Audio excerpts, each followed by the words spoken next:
Bab 12 hanya mempermainkan. Kau baik-baik saja? Kiev bertanya khawatir. Valet perlahan mengangguk, ia melihat wajah Kiev. Tidak bisa disangka, Kiev menyelamatkannya tadi. Seandainya tidak ada Kiev, bagaimana nasibnya? Valet merasakan hatinya bergejolak, apakah dia luluh dengan perlakuan Kiev? Tentu saja tidak, Valet tidak tahu. Dasar keras kepala. Ketus Kiev melonggarkan pelukannya setelah deru nafas Valet tenang. Valet hanya diam, ia masih trauma dengan peristiwa yang hampir membuatnya kecelakaan kedua kali. Kiev seakan mengerti bagaimana perasaan Valet, ia merangkul Valet yang diam saja. Karena kamu baik-baik saja, sebaiknya kita pulang sekarang, kata Kiev. Valet mengangguk setuju. Kiev membawanya menyeberang jalan dengan hati-hati, dia masih mendekap Valet dari samping sambil berjalan menuju mobil. Saat mereka sudah di depan mobil, tiba-tiba saja Aliek turun yang membuat Valet kaget sekaligus kesal. Di mana-mana selalu ada Alika, tidak pernah berubah dari dulu. Ternyata Kiev masih menjadi pria yang kemarin. Valet, kamu baik-baik saja. Aku syok waktu melihat mobil itu melaju cepat ke arahmu, kata Aliek dengan nada khawatir. Dalam hati kecil Aliek, dia sangat jahat karena berharap Valet justru tertabrak mobil itu. Perasaan cemburu karena Kiev lebih memperhatikan Valet membuat hati kecil Aliek berharap jahat. Aku baik-baik saja, nggak perlu khawatir, jawab Valet sedikit dingin. Valet dulu selalu baik kepada Aliek meskipun Valet tahu, Aliek gadis yang Kiev cintai. Namun Valet ingin mengambil hati Kiev dengan cara baik dan tidak berbuat jahat kepada Aliek. Kalau begitu, ayo Kiev, kita segera pulang, sahut Aliek kembali, lalu menarik Kiev. Kiev melepaskan tangan Aliek begitu saja, tentu membuat Aliek kecewa. Apalagi dia melihat Kiev masih merangkul Valet dan terlihat mesra di depannya. Menyadari arah tatapan mata Aliek, Valet menurunkan tangan Kiev di bahunya lalu menjaga jarak dengan Kiev. Jangan salah paham, Kiev hanya membantuku, kata Valet. Seharusnya Valet bersalah mengatakan seperti itu, karena ia yang istri sahnya Kiev. Merasa tidak nyaman berada di antara dua gadis itu, Kiev merasa situasinya bisa menjadi buruk. Kalian duduk di belakang, aku akan duduk di depan, sahut Kiev kemudian. Valet tidak masalah, namun sekarang dia sedang tidak mood apalagi duduk di samping Aliek. Sedangkan Aliek, ia juga sedikit keberatan. Valet datang terlambat, harusnya Valet duduk di depan di samping Leon. Sementara dia duduk di belakang bersama Kiev. Kepalaku sedikit pusing, aku ingin duduk di depan saja, ucap Valet mencari alasan. Sebelum Kiev mengizinkan, Valet sudah lebih dulu berjalan menuju pintu penumpang depan lalu masuk. Aliek diam-diam tersenyum, ini kesempatan bagi Aliek untuk membuat Valet mengerti, bahwa ia dan Kiev memang saling mencintai. Ayo Kiev, kita masuk. Kiev ditarik, namun Kiev menolaknya. Membiarkan Valet duduk di depan bersama Leon. Yang benar saja. Valet tidak boleh berdekatan dengan pria manapun, hanya dirinya lah yang boleh duduk di samping Valet. Tanpa menghiraukan Aliek, Kiev mengetuk pintu mobil yang di dalamnya ada Leon. Window visor perlahan turun, dan terlihat Leon yang bertanya. Kau keluarlah, tegas Kiev. Leon sedikit bingung, namun dia menurut dan membuka pintu mobil. Kau duduk di belakang, kata Kiev. Tanpa banyak kata lagi, Kiev langsung masuk ke dalam mobil sampai menyenggol Leon. Leon awalnya kaget, namun dia paham kenapa Kiev bersikeras tiba-tiba ingin duduk di depan. Kiev. Aliek ingin protes tapi dihentikan oleh Leon. Nona, badai akan segera tiba. Nona mau masuk atau tidak? Ucap Leon seraya membuka pintu mobil penumpang belakang dengan lebar, mempersilahkan Aliek masuk. Aliek menghentakkan kakinya dengan kesal. Dia kalah dari Valet. Aliek lalu masuk dengan wajah masam. Leon hanya bisa menggeleng-gelengkan kepalanya menyaksikan drama antara bosnya dan dua gadis yang terjebak dengan cinta segitiga. Kenapa kamu di sini? Valet protes saat Kiev justru duduk di depan. Memangnya kenapa? Ini mobilku, jawab Kiev tersenyum menyeringai. Valet mendecakkan lidah dan melipat tangannya di perut, muak melihat Kiev. Valet bersandar di sandaran kursi mobil sambil melihat depan. Kiev tertawa dalam hati. Mobil melaju usai Leon dan Aliek masuk. Perlahan, dan semakin cepat dengan kecepatan sedang membelah keramaian kota Finsdom di sore hari, sebelum badai salju turun dan menjebak mereka. Di pagi hari, saat salju masih turun tipis-tipisnya, Valet telah bersiap diri. Dia mengenakan outfit yang cocok untuk musim dingin dan make up tipis. Begitu juga Kif yang telah siap dengan trench coat serba hitam. Kif sangat tampan ditambah jam tangan koleksinya yang melingkari pergelangan tangan kiri, tentu saja harganya ratusan miliar. Karena acara dimulai jam 9 pagi, sebelum itu Kif berangkat ke grup Aron terlebih dahulu. Valet juga mampir ke butik, tentu diantar Kif yang tiba-tiba overprotective. Jangan lupa, jangan pergi sebelum aku jemput. Kif mengingatkan dengan tegas. Valet tidak memiliki banyak jawaban untuk Kif, yang pastinya dia tidak akan pergi dengan Kif.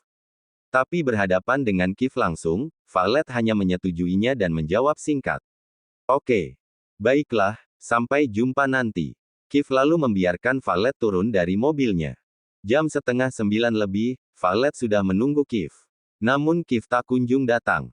Padahal Kif sudah berjanji sebelum jam 9 Kif sudah sampai. Apa Kif hanya mempermainkanku? Valet menggerutu. Di lain sisi, Kif saat ini sedang dalam perjalanan menuju tempat pameran. Tidak sendiri, bersama Leon dan Aliek.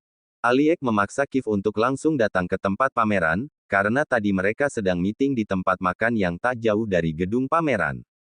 Valet. Suara yang sangat Valet kenal itu membuat gadis cantik yang duduk di depan butik, mengalihkan tatapannya dari ponselnya yang hendak memesan taksi online. Rahel. Valet kaget. Rahel bersungguh-sungguh pulang dari luar negeri secara mendadak. Rahel yang baru keluar dari mobil langsung menghampiri temannya. Kau masih di sini? Tanyanya bingung. 1 jam lalu, Rahel baru saja tiba di bandara, kemudian langsung pulang mengambil mobil lalu pergi ke butik milik Valet. Valet berdiri. Iya, aku baru akan memesan taksi. Jawab Valet sedikit gugup. Jangan sampai Rahel tahu kalau sebenarnya ia tengah menunggu Kif yang sudah setengah jam belum datang. Untung saja aku datang tepat waktu. Ayo, sebaiknya kita segera pergi. Sahut Rahel.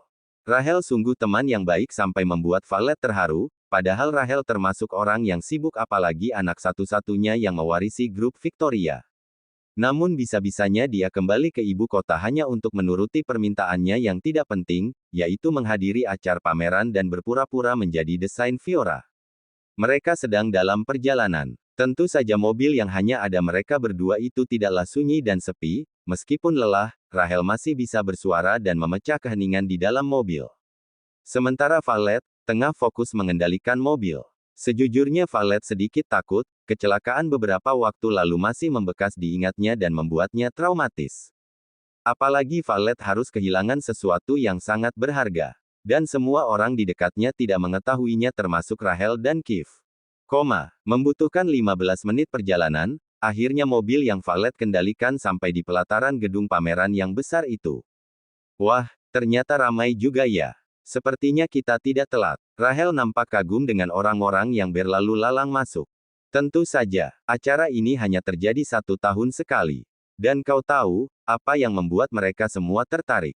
Valet membanggakan diri seraya tersenyum yang membuat Rahel penasaran. Itu karena gaun yang telah dirancang desain internasional. Valet tertawa. Rahel memutar bola matanya. Dia sudah tahu jawabannya kalau begitu. Sialan, mentang-mentang mereka semua mengidolakanmu. Valet semakin tidak bisa menahan tawanya. Lalu disusul Rahel, ia tidak bisa membayangkan, bagaimana seorang Valet Aurora yang terkenal sebagai gadis pendayung cinta karena terlalu mengejar Kif, adalah seorang desain internasional Fiora yang terkenal di seluruh penjuru kota Finsdom dan sekitarnya. Ya sudah, ayo masuk. Valet melerai. Mereka lalu berjalan masuk berdampingan. Kif dan Aliek saat ini berdiri di dekat pintu masuk. Saat melihat Valet, Kif memilih menunggu karena dia telah kehilangan kesempatan untuk menjemput Valet, bahkan dia melupakan tujuannya. Saat melihat Kif, Aliek dan Leon, Valet sangat dingin, berpura-pura tidak melihat mereka dan terus berjalan menuju deretan kursi yang sudah disiapkan. Dan Rahel hanya mengikuti langkah temannya, bersikap acuh tak acuh, apalagi ketika melihat Kif Aron. Kif tidak bisa melihat Valet bersikap seperti itu, ia berjalan cepat dan menahan tangan Valet. Apa kamu marah? Valet menepis tangan Kif, mengernyitkan keningnya seraya menjawab. Marah? Kenapa aku harus marah? Valet bertanya dengan acuh. Apa kamu menungguku tadi? Kif bertanya, dia sungguh-sungguh tidak bermaksud untuk melupakan janjinya menjemput Valet. Karena Aliek yang mendesaknya dan memang jarak mereka sangat jauh. Valet menanggapi dengan tawa kecil, dia lalu menjawab, menunggumu. Yang benar saja. Valet menjeda kalimatnya lalu melanjutkan lagi, yang ada, aku baru sampai tahun depan. Kiev merasa tercubit mendengar sindiran Valet. Kiev menyadari kalau dia memang bersalah karena sudah melupakan untuk menjemput Valet. Aku tadi ada meeting di dekat sini. Kiev berusaha menjelaskan, namun Valet tidak peduli dan tidak mendengarnya.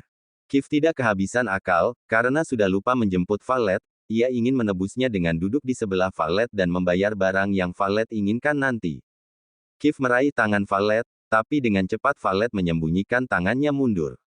Kiev, jaga batasanmu. Valet memprotes dengan tegas sambil menunjuk Kiev dengan satu jari telunjuknya. Valet tidak pernah bersikap seperti ini, dingin dan ketus. Apalagi sampai berani mengangkat jarinya dan hanya ditunjukkan padanya. Harga diri Kiev merasa jatuh, jika bukan Valet, Kiev pasti akan langsung memberinya hukuman karena sudah berani menantang seorang Kiev Aron yang berkuasa di Finsdom. Vio, nggak usah meladeni mereka. Sebaiknya kita segera duduk. Rahel melerai, bukan apa-apa, seandainya ini bukan di tempat umum, Rahel juga ingin meladeni Kiev. Namun Rahel tidak mau, para pengunjung terus memperhatikan mereka yang nantinya menjadikan sebagai objek perbincangan panas apalagi di publik. Valet memejamkan matanya dan menghela nafas pelan. Entah kenapa, hari ini dia sulit menahan diri untuk terus menanggapi Kiev. Rahel merangkul temannya untuk segera pergi dari hadapan Kiev, mencari tempat duduk yang sesuai. Sementara Aliek, dia juga merasa syok bagaimana sikap Valet yang begitu mencintai Kiev tiba-tiba saja berubah 180 derajat. Apa dia masih Valet yang sama? Gumam Aliek bingung. Dia menyaksikan secara langsung bagaimana Valet sangat berubah. Kiev mendengar kata-kata Aliek, sejujurnya ia juga tidak menyangka. Namun Kiev mengabaikan Aliek. Tuan, sebaiknya kita segera duduk juga. Ucap Leon, seakan mengerti suasana hati tuannya yang tidak bersahabat. Kiev menyetujuinya. Mereka berjalan menuju meja kursi di bagian depan khusus untuk tamu VIP. Sebelum duduk, Kiev melirik Valet yang duduk di meja tidak jauh darinya. Valet juga sempat meliriknya, namun langsung mengalihkan tatapannya pada Rahel dan bercanda bersama temannya. Perhatian semuanya. Selamat siang dan terima kasih telah hadir di acara pameran internasional pada perayaan Tahun Baru kali ini. Ucap seorang pembawa acara di atas panggung. Acara kali ini didukung oleh perusahaan JT. Jadi, mari kita berikan tepuk tangan yang meriah untuk menyambutnya. Suara tepuk tangan terdengar riuh dan ramai, mereka juga menantikan penerus dari JT Group. Lalu tak lama, seorang pria terbalut mantel warna hitam berjalan dan naik ke atas panggung. Kiev mengernyitkan keningnya usia melihat pria itu, ia merasa seperti tidak asing lagi. Leon, siapa dia? Kiev bertanya dengan berbisik. Leon awalnya juga merasakan demikian, namun dia langsung tersadar dan mengingat, Tuan, sepertinya itu Felix Jethro. Jawabnya. Felix Jethro. Kiev mencoba mengingat-ingat nama itu, sedetik kemudian dia langsung sadar. Ternyata pecundang itu. Kiev masih mengingat bagaimana Felix dulu terobsesi untuk menjatuhkannya dan menjadi pengusaha sukses dan terkenal di Finsdom. Namun usahanya selalu gagal, karena menggunakan cara licik dan pecundang untuk menjatuhkannya. Valet juga kaget. Memang kemarin ia melihat Felix ada di pendaftaran bersama petugas, namun yang tidak Vio sangka, Felix rupanya keturunan JT Group. Bukankah itu pria yang waktu itu? Rahel bertanya. Sepertinya, jawab Valet singkat. Felix memberikan sedikit kata-kata singkat sebagai bentuk penghormatannya kepada tamu undangan. Selain itu, ia juga terus melirik gadis cantik yang duduk tidak jauh dari panggung. Bukan hanya itu, Felix juga terus melirik Kiev dengan menantang, seolah ia siap untuk kembali menyerang grup Aron. Sialan, sepertinya pecundang itu terus memperhatikan Valet. Kiev mengumpat kesal. Ingin rasanya ia berdiri dan menghajar Felix, karena sudah berani melirik istrinya. Namun harus Kiev urungkan atau nama baiknya akan jatuh. Acara pameran dimulai dengan barang-barang limited edition. Felix kemudian turun dan mencari tempat untuk duduk, ada beberapa kursi kosong, tapi ia lebih tertarik dengan kursi kosong di meja Valet. Lihat saja Kiev Aron, akan kubuat kau panas dingin. Batin Felix tertawa dalam hati. Dia berjalan menuju kursi kosong di sebelah Valet dan mendudukinya tanpa dosa. Sementara Kiev, kedua tangannya terkepal kuat, rahangnya mengeras dan giginya menggertak. Matanya menyala dengan tajam seakan siap menerkam mangsa. Sementara Kiev, kedua tangannya terkepal kuat, rahangnya mengeras dan giginya menggertak. Matanya menyala dengan tajam seakan siap menerkam mangsa. Kiev tidak bisa lagi menahan, dia akan berdiri, namun Leon dengan cepat menahannya. Tuan, tahan dirimu. Jangan mudah terpancing. Pria itu hanya mau menjatuhkan reputasimu, kata Leon. Ada benarnya juga. Kiev menarik nafasnya panjang lalu membuangnya kasar, terpaksa ia duduk kembali. Kiev semakin kesal, karena terlihat Valet sama sekali tidak risih dengan kehadiran pria asing di sampingnya. Apa Valet mengenalnya? Kenapa mereka bisa dekat? Dan kapan pertama mereka bertemu? Pertanyaan-pertanyaan itu yang Kiev pikirkan. Leon, kau cari tahu hubungan mereka? Titah Kiev. Leon mengangguk. Bertambah lagi pekerjaannya. Sedangkan Aliek, justru merasa senang melihat Valet dengan pria lain. Yang ia tidak sukai, kenapa Kiev harus peduli pada Valet? Aku sangat bersyukur kalau pria itu adalah kekasihnya Valet. Gumam Aliek dalam hati. Aku nggak menyangka, ternyata kau, Valet menggantung ucapannya. Felix hanya tertawa kecil. Sedangkan Rahel yang tidak tahu apapun hanya mendengarkan dan memperhatikan. Aku hanya menjalankan apa yang diperintahkan kakekku, jawab Felix. Valet sekarang baru mengerti, rupanya Felix memang cucu dari Jethro. Satu-satunya pewaris yang akan memegang kendali JT Group.